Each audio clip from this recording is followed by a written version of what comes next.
Une finale en match aller-retour dont le premier épisode se joue à Amsterdam. La France et les Pays-Bas sont présentés comme les favoris de ce groupe et logiquement une victoire de l'un ou de l'autre donnera au vainqueur un avantage sinon décisif, du moins substantiel. Voici l'enjeu de cette troisième rencontre des Bleus après la victoire de vendredi. Un test grandeur nature après un succès probant certes mais obtenu contre une équipe faible de Bulgarie. Les Bleus en mission objectif gagné. La Coupe du Monde 2018 c'est déjà demain. Et pour en parler autour de cette table, Jean-Luc Haribard, notre il professore. Bonsoir Pascal, bonsoir à tous. Vous avez passé un beau week-end. Oui, je vais bien.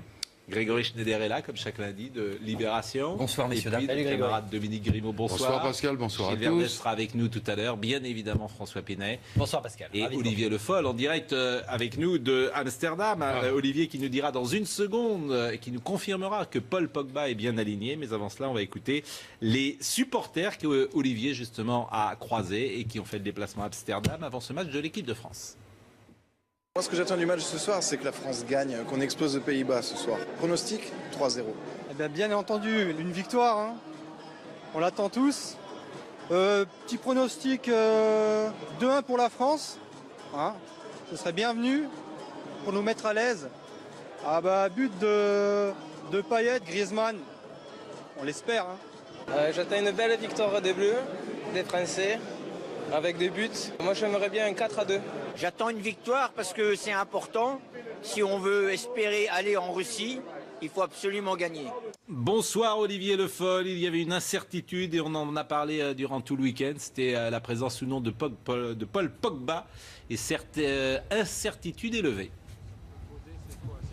Oui, parce que le joueur de Manchester United sera bien titulaire au milieu aux côtés de Blaise Matuidi. En fait, Didier Deschamps a décidé de faire confiance à l'équipe qui avait montré de belles choses vendredi soir face à la Bulgarie. Ce sera d'ailleurs toute la difficulté du match de ce soir, reproduire les belles phases offensives, notamment face aux Pays-Bas, même si l'opposition sera nettement plus élevée. On repart donc sur le 4-2-3-1 ou plutôt le 4-4-2 en réalité dans les faits, avec donc Lloris dans les buts, le capitaine. Évidemment, c'est Djibril Sidibé qui remplace Bakary Sagna au poste de latéral droit puisque celui-ci a quitté le groupe sur blessure. À gauche, Kurzawa.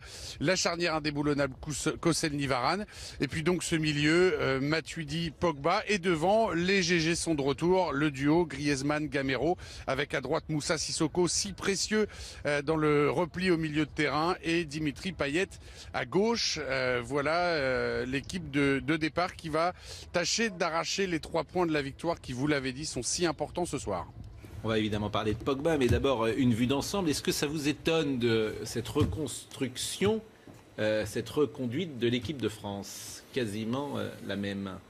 Ça ne m'étonne pas dans l'esprit de Didier Deschamps parce qu'elle arrive juste après le match précédent, donc c'est compliqué de trop modifier l'équipe. Moi, je pensais que... Mais il aurait pu modifier pour la rendre plus défensive parce que l'équipe de France était à l'extérieur. Je pense qu'il a envie de rôder des automatismes, des complicités entre les joueurs. Je pense notamment au côté droit entre Sissoko et Sidibé qui ont besoin de jouer ensemble pour être encore plus performants. Il a besoin de rôder ce milieu devant la défense Pogba-Matuidi, même si je trouve que Kanté aurait mérité d'avoir sa chance, soit en remplaçant Pogba, soit en remplaçant Matuidi, mais plutôt en remplaçant Pogba, à mon sens. Mais vous parlez de rodage, on n'est pas en phase de rodage, là, on doit gagner ce soir. Si, parce que c'est... Non, mais je parle de rodage parce que c'est une équipe qui a pas beaucoup joué. C'était pas une formule qui a été utilisée à l'Euro, en tous les cas avec ces joueurs-là. Ça a été la fin de l'Euro. Maintenant, ça semble être l'organisation de jeu qu'on a dite, construite pour Griezmann et Pogba. Pas de changement, et ça vous étonne ou pas? En fait, Didier Deschamps, l'équipe de France étant scalée, c'est-à-dire finaliste du dernier Euro, elle vient de mettre un carton à la Bulgarie, ils sont quand même là pour faire leur truc. Ils vont pas s'adapter au premier coup de vent, ou ils ont quand même quelques certitudes dans le jeu, entre guillemets. On part pas de rien, la défense est stable. Matuidi, Pogba, l'air de rien, ça fait quand même depuis la mi-temps de France-Irlande qu'ils jouent à ce poste-là, sauf erreur de ma part. Donc ils sont en configuration, c'est à l'équipe de France de faire son truc et à l'adversaire de s'adapter à l'équipe de France, c'est pas l'inverse. Oui, c'est ça l'enseignement également, parce que il ne s'adapte pas à l'adversaire ce soir, ni aux conditions de l'extérieur. Pogba ou non Pogba, les supporters de l'équipe de France qu'a croisé Olivier Le Foll donnent leur avis. J'aime bien Pogba, hein. Il sait faire plein de choses. Bon, il a un petit coup de mou là maintenant, mais je pense que non, faut laisser comme ça. Pogba, Oui, il faut garder Paul Pogba. Oui. C'est un bon joueur de notre équipe. On compte beaucoup sur lui. Et oui, il est important. Oui, ouais. Paul a sa place. Ouais, il mérite. Il faut lui donner sa chance, mais il faut peut-être le piquer un peu au vif en le mettant en plaçant parce que il a besoin de se remettre un peu en question, je pense. Il faut le laisser parce que sur un coup de génie, il peut mettre un but, donc faut laisser le talent sur le terrain. Olivier Le Foll, est-ce que ça vous a étonné la présence de Paul Pogba? Au fond, non, mais c'est vrai qu'il y a quand même eu une incertitude. On sait que Didier Deschamps, on a un petit peu assez en conférence de presse d'entendre tout le temps les journalistes lui parler de Paul Pogba. Mais il y a eu une phrase très importante dite par le capitaine Hugo Lloris hier en conf. C'est quand il a dit, d'accord, c'est le joueur le plus cher du monde et du coup, ça suscite une attente énorme de la part des médias. Mais il faut savoir que le staff attend plus de lui et le vestiaire de l'équipe de France attend plus de lui aussi. Ça veut dire qu'à un moment donné, dans le groupe, ce sujet a été mis sur la table. L'autre jour, avant l'échauffement, il est arrivé encore le dernier sur le terrain. Il y a un membre du staff qui lui a un petit peu remonté les bretelles en disant tu nous fais perdre un petit peu de temps. Voilà, on sent qu'il y a peut-être une petite forme d'agacement qui peut monter autour de lui. En tout cas, à mon avis, Didier Deschamps va l'avoir sous surveillance. S'il fait pas 45 minutes correctes en première mi-temps, il y a des chances qu'il soit remplacé par Kanté, à mon avis. Est-ce que vous l'auriez aligné, Dominique Grimaud? Oui, d'abord, j'ai envie de dire qu'il ne faut pas se focaliser en permanence et sur le joueur et sur l'homme Pogba. C'est un gamin, bon, attendu au tournant. Il a 23 ans, il va être attendu au tournant dans les 10 ans à venir encore. Et on le reverra très très souvent en équipe de France. Mais qu'est-ce que vous voulez dire? Oui. Dans les 10 ans à venir. Qu'est-ce que vous voulez dire? Il va être alors? Bah oui, il est incontournable. Il est incontournable. Alors, on l'a déjà dit ici même, le joueur le plus cher du monde, ça ne veut rien dire. Oui. L'économie du football a beaucoup bougé. Je suis d'accord avec vous, mais voilà. Bon, vous l'auriez remis. Un joueur qui vaut 100 millions aujourd'hui. Vous l'auriez remis, Dominique. Oui, absolument. Voilà. Absolument. Même si vous avez des réticences, même si j'ai des réticences, pas oui. formidable, lui vous faire préférez confiance. Pogba au milieu que Matuidi, Kanté. Voilà, lui faire confiance. Et vous, par exemple? Deschamps a déjà essayé l'alternative, c'est-à-dire que lors du Mondial 2014, entre le premier et le deuxième match, il le fait sauter pour le vexer, et lors du dernier Euro, entre le premier et le deuxième match, il le fait sauter pour le vexer. Ce que je veux dire, c'est que c'est pas un coup qu'on va non plus faire à chaque fois, c'est pas une cartouche qu'on peut brûler à chaque fois. Donc il essaie de le prendre, ça il a essayé de le faire, le mettre sur le banc pour lui expliquer que ça se passait pas comme ça, il a essayé de le faire. Manifestement, ça change pas grand-chose, il faut peut-être s'y prendre différemment. De là, écarter Pogba un bon coup. Il y a quand même une marge. Regardez ce chiffre, 16, même on peut parler de 17, c'est le nombre de matchs joués par Paul Pogba en équipe de France d'affilée. C'est une série en cours, c'est la meilleure série en cours en équipe de France.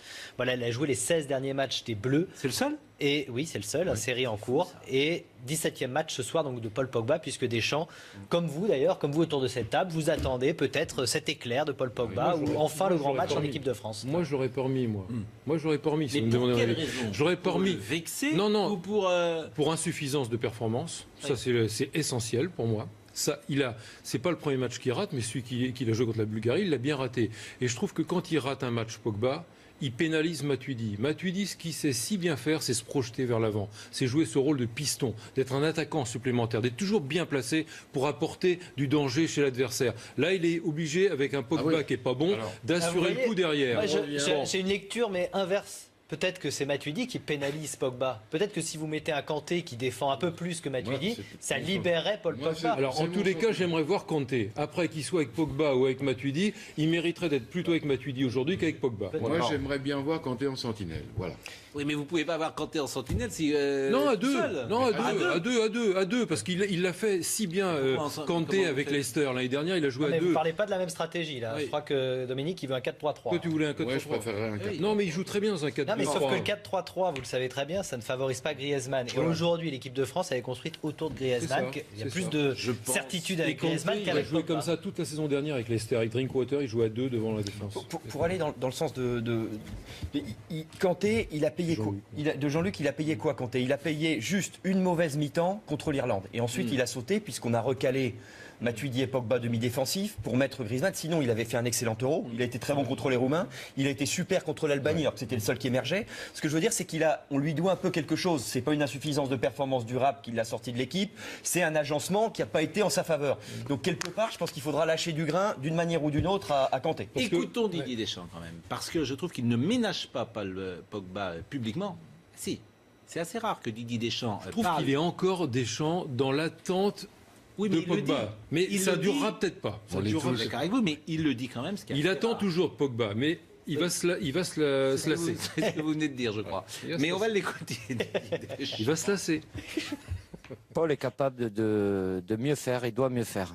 Avec nous, oui, mais je lui ai déjà dit, c'est un rôle différent. Alors il sera peut-être moins amené à être en phase offensive. Le potentiel, il a un registre complet, il a du volume, il est capable de récupérer, de faire des passes aussi, évidemment qu'il peut moins se projeter.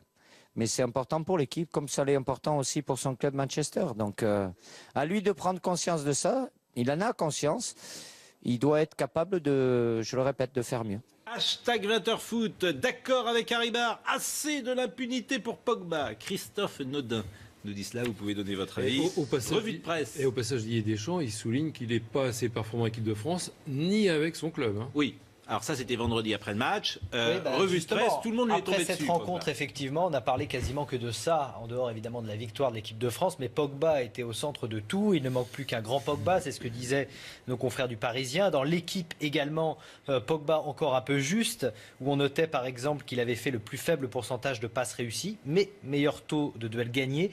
Pogba doit-il sauter? C'était la question posée par nos confrères hier. La réponse, on l'a donc ce soir. Et puis les notes, elles ont été assez diverses. Il y a eu le 3 de Jean-Luc Haribar sur ce plateau lors du débrief, mais il y a eu également 4 pour l'équipe, et alors une note de 5,5 pour le Parisien, mieux noté que Sissoko et Matuidi pour nos confrères du Parisien, parce que, et ils le disent, c'est pas sa position préférentielle, et donc il lui trouve des circonstances atténuantes. Il n'est pas placé là où il est le meilleur. Ça, c'est pas pour ça qu'on met des millions de notes. Le type est pas bon, mais c'est pas sa place. Si je puis me permettre, c'est ce qu'ils expliquent. Ça a été contesté par Didier Deschamps à Clairefontaine la semaine dernière. On lui a posé la question, quelle est la vraie position de Paul Pogba ? C'est la question de Dominique depuis 3 jours. Quelle était sa réponse ? Voilà, c'est très intéressant. Il a les qualités pour s'adapter aux deux postes. Et ce n'est pas à moi à m'adapter à ce que Paul Pogba sait faire. Arrive un moment où c'est comme à Paul Pogba de s'adapter à ce que l'équipe a envie de faire. C'est-à-dire qu'il s'est adapté quand même à ce qu'Antoine Griezmann savait faire, il ne le fait pas avec Paul Pogba. Oui, mais bien entendu, mais en fait il a rejeté la responsabilité sur la plasticité du joueur. Il estime qu'il a les qualités de départ et qu'à un moment donné il doit y aller comme ça. Alors, France-Pays-Bas, c'est ce soir, Olivier Le Foll est avec nous, on écoute Hugo Lloris et je demande à Olivier si le vestiaire est toujours derrière Pogba. Comme je l'ai dit avant la Bulgarie, il faut s'affirmer. Notre statut de vice-champion d'Europe ne nous donne aucune garantie en notre présence au mondial. Il faut aller chercher cette qualification et ça passe par de grandes performances. Et lors de rencontres décisives comme ce sera le cas demain, il faut faire la différence. Olivier François rappelait il y a une seconde que Pogba a joué les 16 derniers matchs. C'est la meilleure série française. C'est vrai qu'il y a des joueurs qui ne sont pas traités de la même manière. Vous le disiez, Grégory, Kanté, il fait un mauvais match, on le sort. Une mauvaise mi-temps. Une mauvaise mi-temps. Donc, est-ce que dans le vestiaire, parfois, on est un peu agacé de que Pogba a tous les droits ? Bah écoutez, c'est ce que je vous disais tout à l'heure. Tout le monde connaît les qualités de Paul Pogba. Il faut le voir à l'entraînement à Clairefontaine. Il régale ses coéquipiers. On s'amuse beaucoup avec lui. Et tout le monde sait très bien qu'il a de l'or dans les pieds.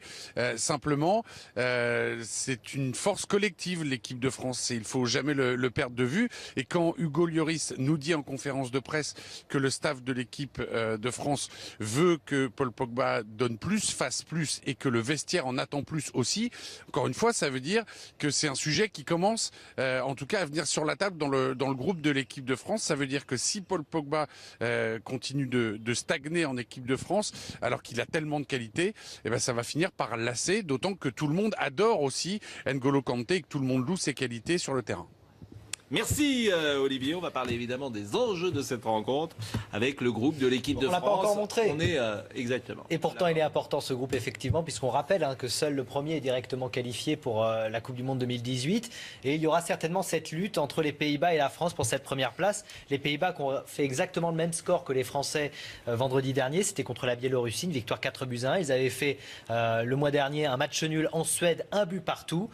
Vous le voyez, ce match est déjà décisif, en tout cas il semble être décisif pour la première place. Et les oppositions entre la France et les Pays-Bas ? 20 matchs, ce sera la 21e confrontation ce soir, 10 victoires pour chaque équipe, 4 matchs nuls.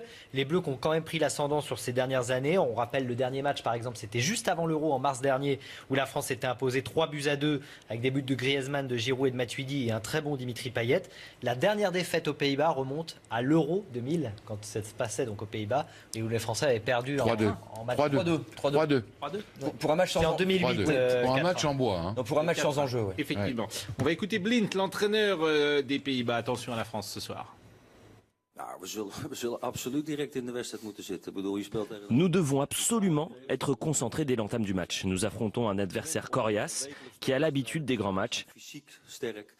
Physiquement, ils sont très forts. Il faudra donc les affronter directement. Je vois que mes joueurs sont confiants. Je sens donc qu'on peut le faire.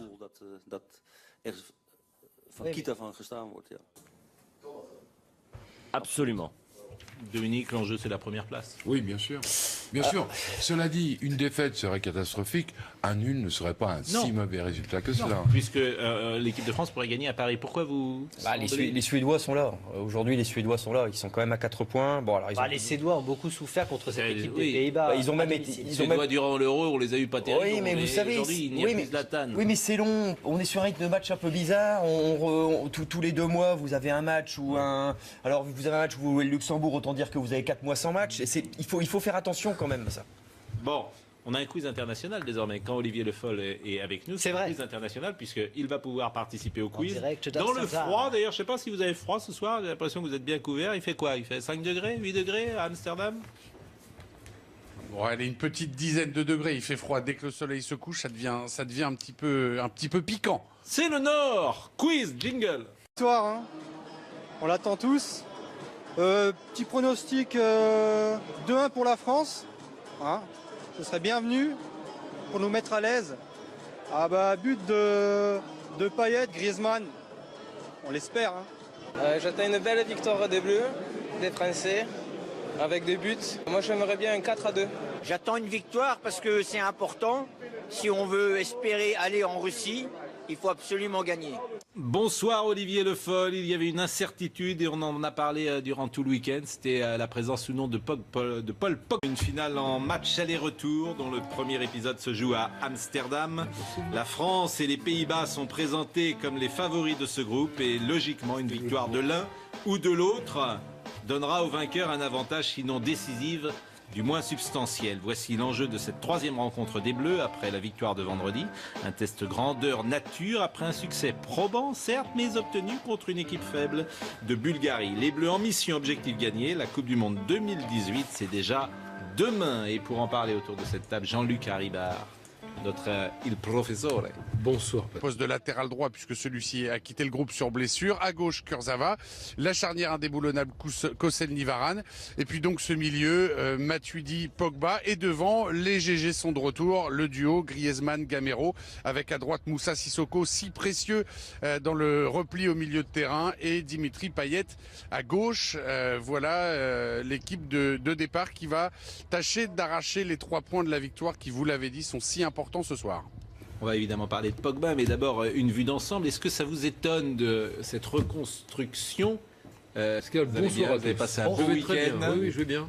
Grégory Schneider est là, comme chaque lundi, de Libération. Bonsoir, messieurs, dames. Salut, camarade Dominique Grimaud, bonsoir. Bonsoir Pascal, bonsoir Gilles à tous. Verdez sera avec nous tout à l'heure. Bien évidemment, François Pinet. Bonsoir Pascal. Et Olivier Le Foll en direct avec nous de Amsterdam. Olivier qui nous dira dans une seconde et qui nous confirmera que Paul Pogba est bien aligné. Mais avant cela, on va écouter les supporters que Olivier justement a croisés et qui ont fait le déplacement à Amsterdam avant ce match de l'équipe de France. Moi, ce que j'attends du match ce soir, c'est que la France gagne, qu'on explose les Pays-Bas ce soir. Pronostic 3-0. Eh bien entendu, une victoire. Bas et certaines incertitudes élevées. Oui, parce que le joueur de Manchester United sera bien titulaire au milieu aux côtés de Blaise Matuidi. En fait, Didier Deschamps a décidé de faire confiance à l'équipe qui avait montré de belles choses vendredi soir face à la Bulgarie. Ce sera d'ailleurs toute la difficulté du match de ce soir, reproduire les belles phases offensives, notamment face aux Pays-Bas, même si l'opposition sera nettement plus élevée. On repart donc sur le 4-2-3-1 ou plutôt le 4-4-2 en réalité dans les faits, avec donc Lloris dans les buts, le capitaine. Évidemment, c'est Djibril Sidibé qui remplace Bakary Sagna